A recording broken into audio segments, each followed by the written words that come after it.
श्रीगणाधीशस्तोत्रम्। श्रीगणेशाय नमः। श्रीशक्तिशिवावूचतुः। नमस्ते गणनाथाय गणानां पतये नमः। भक्तिप्रियाय देवेश भक्तेभ्यः सुखदायक स्वानन्दवासिने तुभ्यं सिद्धिबुद्धिवराय च नाभिशेषाय देवाय दुण्डीराजाय ते नमः। वरदाभयहस्ताय नमः परशुधारिणे नमस्ते श्रेणिहस्ताय नाभिशेषाय ते नमः। अनामयाय सर्वाय सर्वपूज्याय ते नमः। सगुणाय नमस्तुभ्यं ब्रह्मणे निर्गुणाय च ब्रह्मभ्यो ब्रह्मदात्रे च गजानन नमोऽस्तु ते। आदिपूज्याय ज्येष्ठाय ज्येष्ठराजाय ते नमः। मात्रे पित्रे च सर्वेषां हेरम्बाय नमो नमः। अनादये च विघ्नेश विघ्नकर्त्रे नमो नमः। विघ्नहर्त्रे स्वभक्तानां लम्बोदर नमोऽस्तु ते। त्वदीयभक्तियोगेन योगिशाशान्तिमागतः किं स्तुतो योगरूपं त्वं प्रणमावश्य विघ्नपं तेन तुष्टो भव स्वामिन् नियुक्त्वा तं प्रणेमतुः। तावुत्थाप्य गणाधीश उवाच तो महेश्वरो नमस्ते गणनाथाय गणानां पतये नमः। भक्तिप्रियाय देवेश भक्तेभ्यः सुखदायक स्वानन्दवासिने तुभ्यं सिद्धिबुद्धिवराय च नाभिशेषाय देवाय दुण्डीराजाय ते नमः। वरदाभयहस्ताय नमः परशुधारिणे नमस्ते श्रेणिहस्ताय नाभिशेषाय ते नमः। अनामयाय सर्वाय सर्वपूज्याय ते नमः। सगुणाय नमस्तुभ्यं ब्रह्मणे निर्गुणाय च ब्रह्मभ्यो ब्रह्मदात्रे च गजानन नमोऽस्तु ते। आदिपूज्याय ज्येष्ठाय ज्येष्ठराजाय ते नमः। मात्रे पित्रे च सर्वेषां हेरम्बाय नमो नमः। अनादये च विघ्नेश विघ्नकर्त्रे नमो नमः। विघ्नहर्त्रे स्वभक्तानां लम्बोदर नमोऽस्तु ते। त्वदीयभक्तियोगेन योगिशाशान्तिमागतः किं स्तुतो योगरूपं त्वं प्रणमावश्य विघ्नपं तेन तुष्टो भव स्वामिन् नियुक्त्वा तं प्रणेमतुः। तावुत्थाप्य गणाधीश उवाच तो महेश्वरो नमस्ते गणनाथाय गणानां पतये नमः। भक्तिप्रियाय देवेश भक्तेभ्यः सुखदायक स्वानन्दवासिने तुभ्यं सिद्धिबुद्धिवराय च नाभिशेषाय देवाय दुण्डीराजाय ते नमः। वरदाभयहस्ताय नमः परशुधारिणे नमस्ते श्रेणिहस्ताय नाभिशेषाय ते नमः। अनामयाय सर्वाय सर्वपूज्याय ते नमः। सगुणाय नमस्तुभ्यं ब्रह्मणे निर्गुणाय च ब्रह्मभ्यो ब्रह्मदात्रे च गजानन नमोऽस्तु ते। आदिपूज्याय ज्येष्ठाय ज्येष्ठराजाय ते नमः। मात्रे पित्रे च सर्वेषां हेरम्बाय नमो नमः। अनादये च विघ्नेश विघ्नकर्त्रे नमो नमः।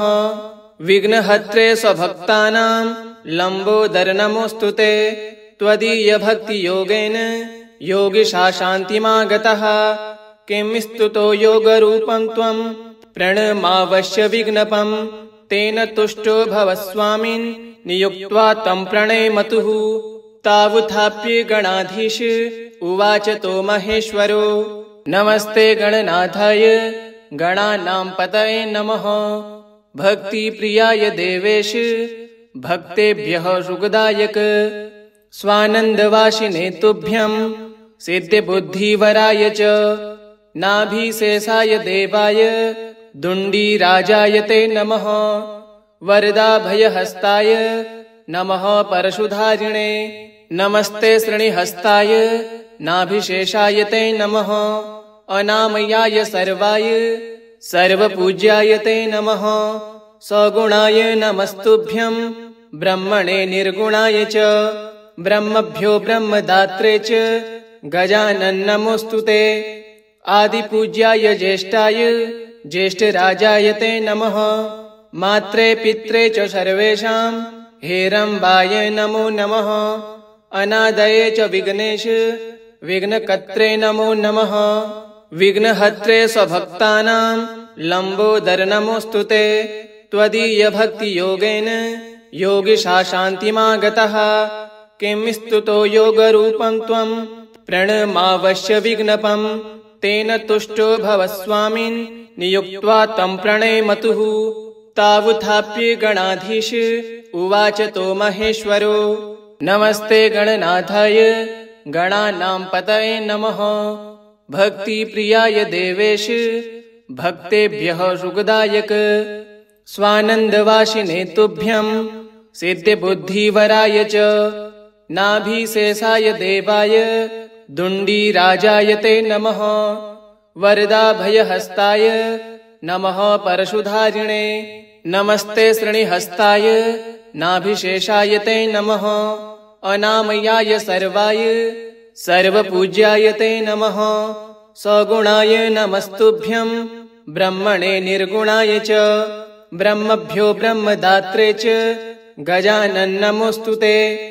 आदिपूज्याय ज्येष्ठाय ज्येष्ठराजाय ते नमः। मात्रे पित्रे च सर्वेषां हेरम्बाय नमो नमः। अनादये च विघ्नेश विघ्नकर्त्रे नमो नमः। विघ्नहर्त्रे स्वभक्तानां लम्बोदर नमोऽस्तुते। त्वदीयभक्तियोगेन योगिशा शान्तिमागतः। किं स्तुतो योगरूपं त्वं प्रणमावश्य विघ्नपं। तेन तुष्टो भव स्वामिन् नियुक्त्वा तं प्रणेमतुः।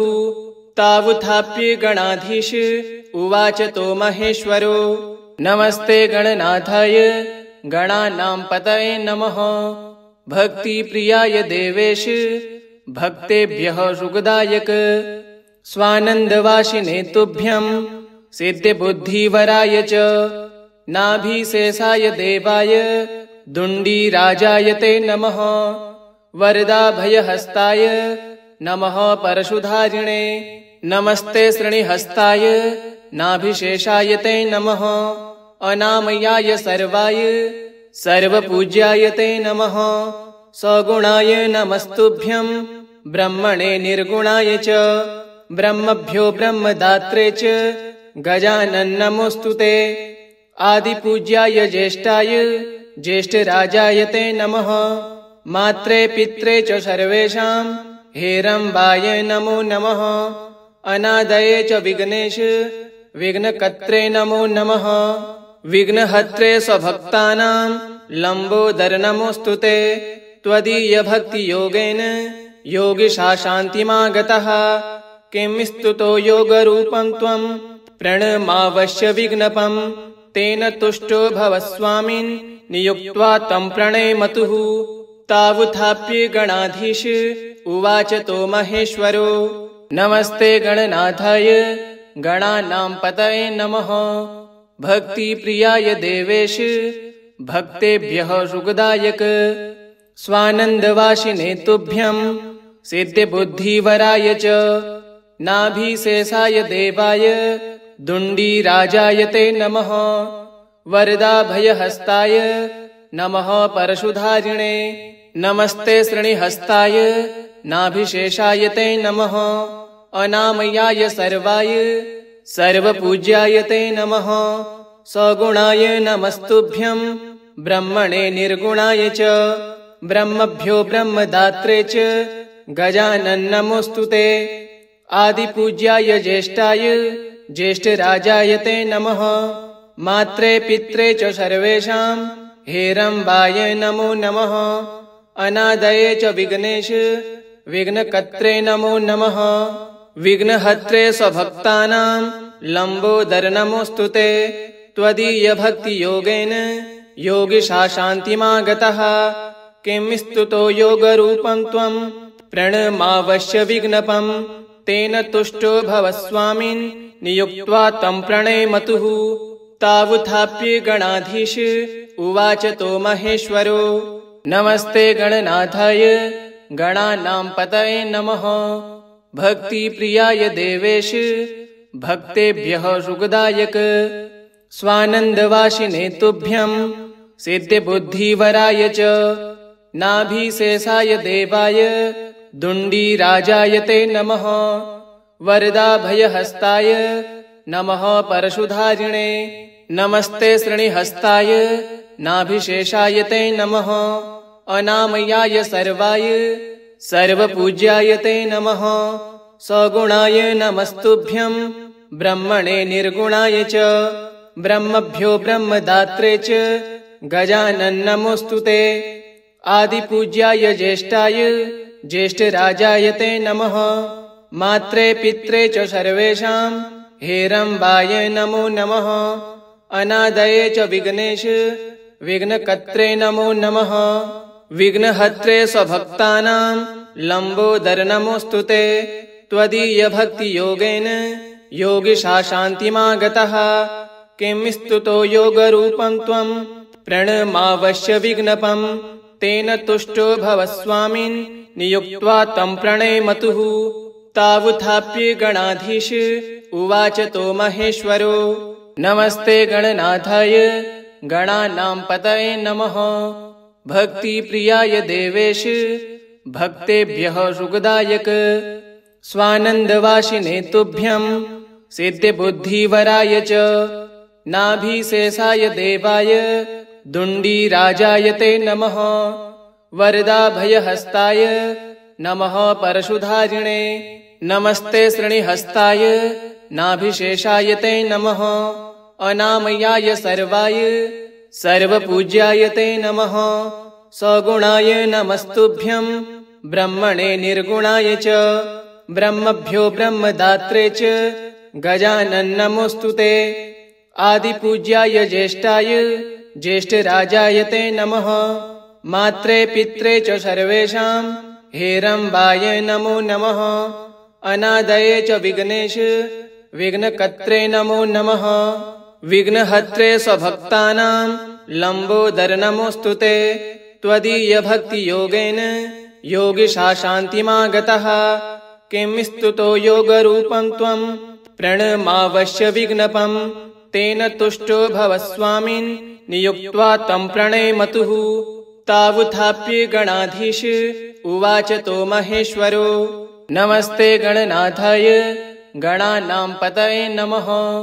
भक्तिप्रियाय देवेश भक्तेभ्यः सुखदायक स्वानन्दवासिने तुभ्यं सिद्धिबुद्धिवराय च नाभिशेषाय देवाय दुण्डीराजाय ते नमः।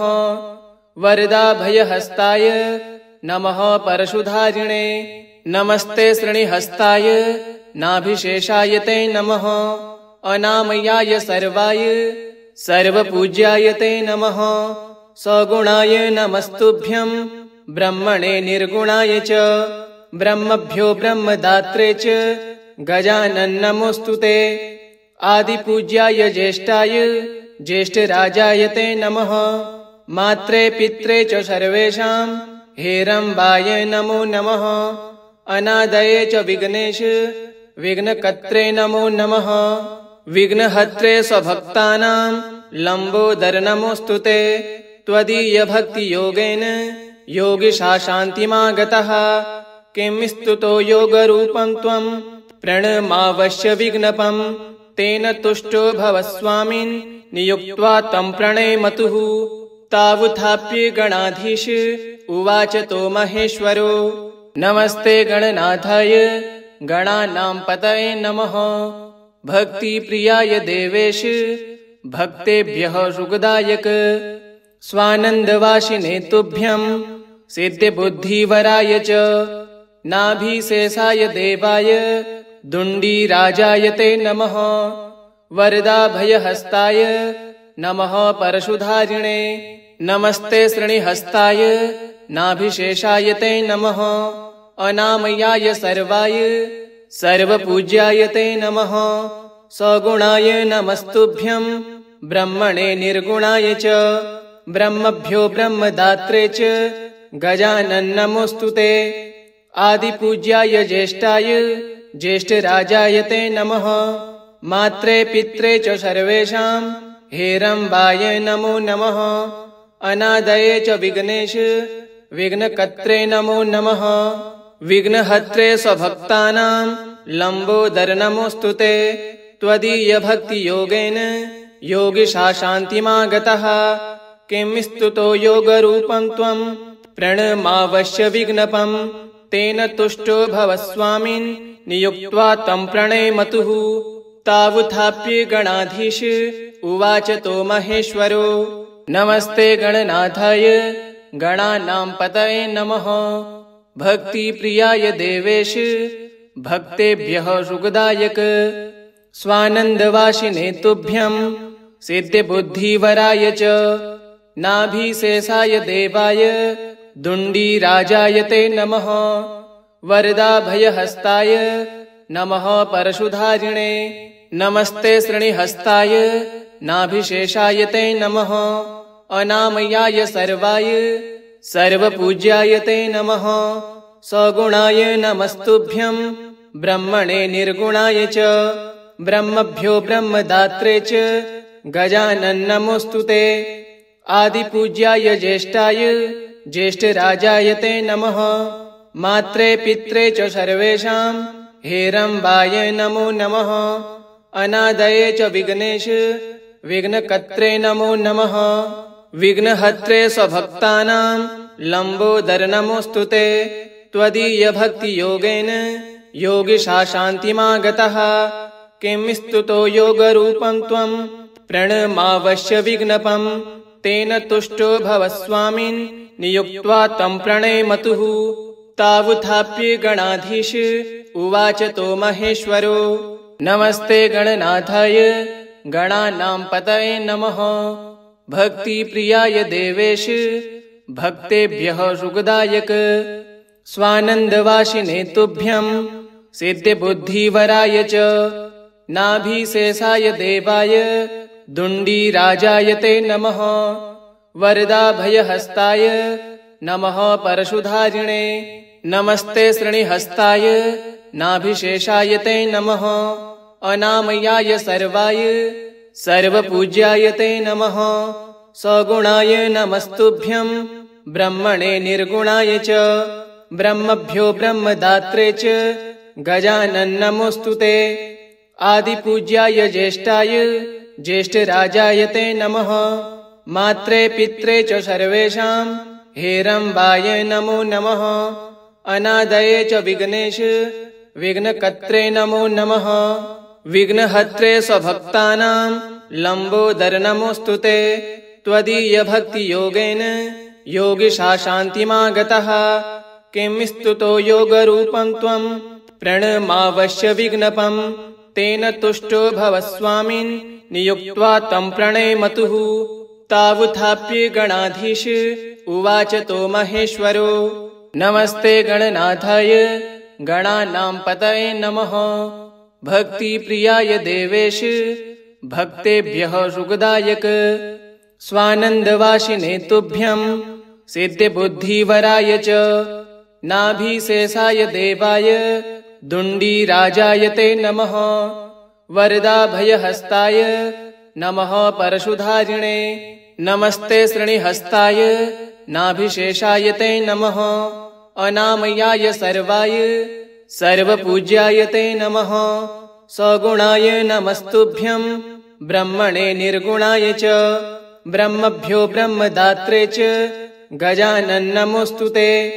आदिपूज्याय ज्येष्ठाय ज्येष्ठराजाय ते नमः। मात्रे पित्रे च सर्वेषां हेरम्बाय नमो नमः। अनादये च विघ्नेश विघ्नकर्त्रे नमो नमः। विघ्नहर्त्रे स्वभक्तानां लम्बोदर नमोऽस्तु ते। त्वदीयभक्तियोगेन योगिशाशान्तिमागतः। किं स्तुतो योगरूपं त्वं प्रणमावश्य विघ्नपम्। तेन तुष्टो भव स्वामिन् नियुक्त्वा तं प्रणेमतुः। तावुत्थाप्य गणाधीश उवाच तो महेश्वरो। नमस्ते गणनाथाय गणानां पतये नमः। भक्तिप्रियाय देवेश भक्तेभ्यः सुखदायक स्वानन्दवासिने तुभ्यं सिद्धिबुद्धिवराय च नाभिशेषाय देवाय दुण्डीराजाय ते नमः।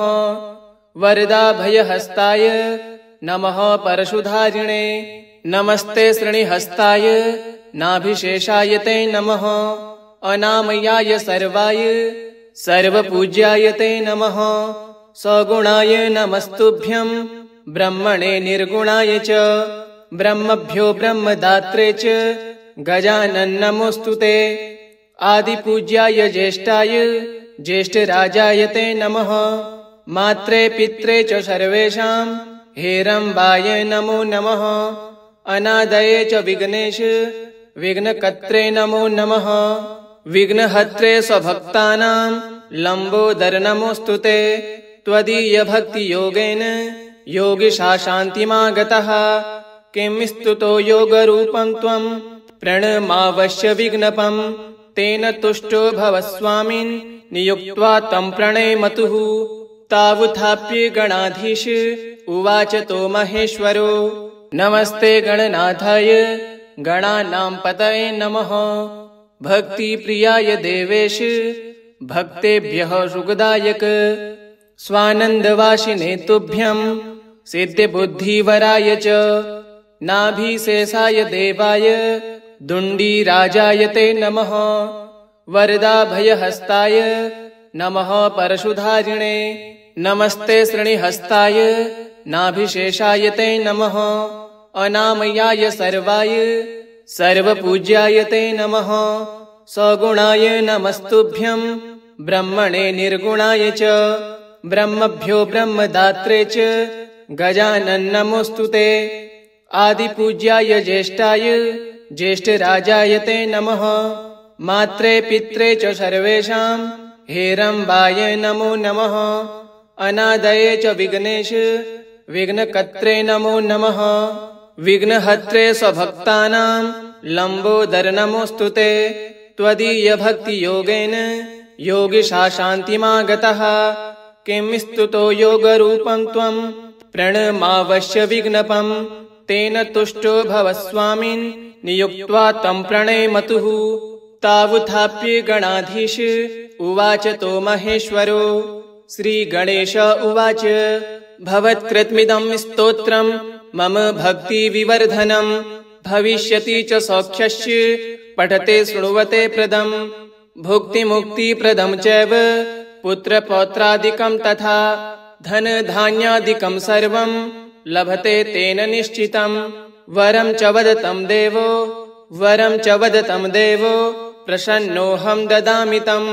भवतोर्भक्तिभावेन विभुः स्तोत्रेण तोषित शक्ति शिवावुचुतुः। यदि प्रसन्नभावेन वरदोषि गजानन तदानुपुत्रतां याहि कृत्कृत्यो तया विभो। भक्तिं देहि दृढां देव त्वदीये पादपङ्कजे। दुर्मतिं जहि विघ्नेश त्रैलोक्यं च सुखी कुरु। इति श्रीशिवशक्तिकृतं श्रीगणाधीशस्तोत्रं श्रीगणेशार्पणमस्तु। ॐ गं गणपतये नमः।